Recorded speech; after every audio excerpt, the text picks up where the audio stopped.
பாதுகாத்துக்கல. முதல்ல பாத்தீங்கன்னா வியாபார சங்கத்துல பல விதத்துல தமிழ்நாட்டில் அப்படி இல்லை, ஒரு சில இடத்துல இருக்காங்க இருக்கிறவங்க கம்ப்ளைண்ட் வந்திருக்கோம். நம்மகிட்ட யாரும் நம்ம உழைக்கும், நம்ம அந்த உழைக்கிற ரூபாய் வீட்டுக்கு கொண்டு போகணும். யார்ட்டையும் வழியில அது அத்துமீறி கொடுங்க கண்டால் பிடிக்க எடுக்கக்கூடாது. நம்மளோட ஒற்றுமை இங்க பாத்தீங்கன்னா திருநெல்வேலி வியாபாரம் பார்த்தோம், அப்படியே பெட்டி கடை ஆச்சு, அப்படி மளிகை கடை இருந்தது, டிபார்ட்மெண்ட் ஸ்டோர் ஆச்சு. இப்போ புதுசாக போட்டி நிறைஞ்சிச்சு. வெளிநாட்டுக்காரங்க நிறைய ஒன்று வர, நம்ம ஊருக்காரங்க சென்னைக்கு போறது பெருசா இருந்தது. எனக்கு விவரம் தெரிஞ்ச காலத்துல இப்போ ஒரு 10 வருஷமா எப்போ பார்த்தாலும் காலைல சென்னையில இருக்கேன், நைட்ல எங்க இருக்கேன், ஃபிளைட் சர்வீஸ் இருக்கு நிறைய. அது எல்லா தரத்து மக்களுக்கும் அப்படி வந்துட்டு போனோம்னா காலைல போய் குடிப்பாங்க, வேலையை முடிச்சுட்டு வந்துடுறாங்க. இந்த ஸ்பீடு உலகத்துல என்ன நடக்கு அப்படிங்கிறது நம்ம அந்த மொபைல் மூலியமா எல்லாம் தெரிஞ்சுக்கணும். அதை பார்த்துக்கிட்டே ஆன்லைன் கலாச்சாரம் ஒரு மோசமான அதுக்கு அழிவை நோக்கி. அதுக்கப்புறம் பாத்தீங்கன்னா அண்ணன் சொன்ன டீ மார்க்ல நிறைய செட்டா இருக்கு. நம்ம பகுதியில் டீ மார்க்கெட் உள்ளே நேருக்கு வைத்தார்கள். அந்த கோரிக்கை வைக்கின்ற பொழுது நீங்க ஒரு முகத்தை பார்த்துருப்பீங்களா தெரியும். ஏதோ பேரளவுக்குலாம் கோரிக்கை வைக்கலங்க, உள்ளபூர்வமாக மக்களுக்கு நன்மை செய்ய வேண்டும் என்ற உள் உணர்வோடு அந்த கோரிக்கைகள் வைத்தார் என்பதில் மாற்று கருத்து யாருக்கும் இருக்க முடியாது. அந்த வகையில் அவர் எந்த பணிதனை செய்தாலும் மிக அற்புதமாக செய்யக்கூடியவர்.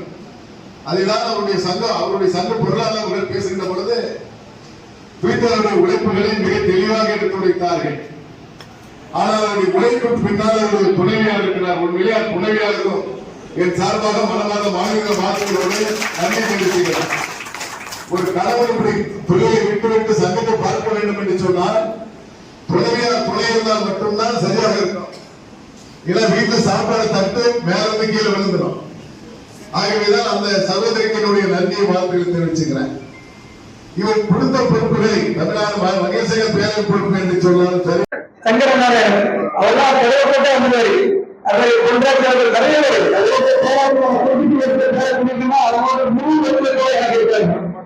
இந்த சங்கம் அடுத்த வளர்ச்சி போனதுக்காக சட்டை வியாபாரிகள் நமக்கு சேர்த்து நமக்கு ஒரு சிறப்புள்ள நல்ல நம்ம சங்கத்துக்கு கட்சிகளுக்கும் 23 கேமரா ஆச்சு. இந்த வருஷம் ஒரு 5 கேமரா 28 கேமராவை வருஷம் கூட பராமரிக்கிறோம். இந்த வருஷம் கூட பராமரிக்கிற செலவு, அது போக ஒவ்வொரு மாநாட்டுக்கு நம்ம போகிற செலவு, இந்த ஒவ்வொரு ஆண்டுகளும் நம்ம நடத்துற செலவு பேரிடர் காலத்துல என்னுடைய இந்த நம்ம பகுதியில மழை கணிக்க முடியும். ஒவ்வொரு வருஷமும் நம்ம நாட்டில் மக்களுக்கு லாபமா வளர்க்கிறோம். நம்ம உணவு பல்வேறு முன்னுதாரணம். அது போன வரைதான் மழை காலத்துல ஸ்கூல் போயிருவாங்க. ஸ்கூல் டீச்சர்ஸ் அடுத்தது கிரைண்டர் ராதாகிருஷ்ணன் அவர்கள் அதை நம்முடைய மேயர் அவர்களும் அன்போடு கேட்டுக்கொள்கிறோம்.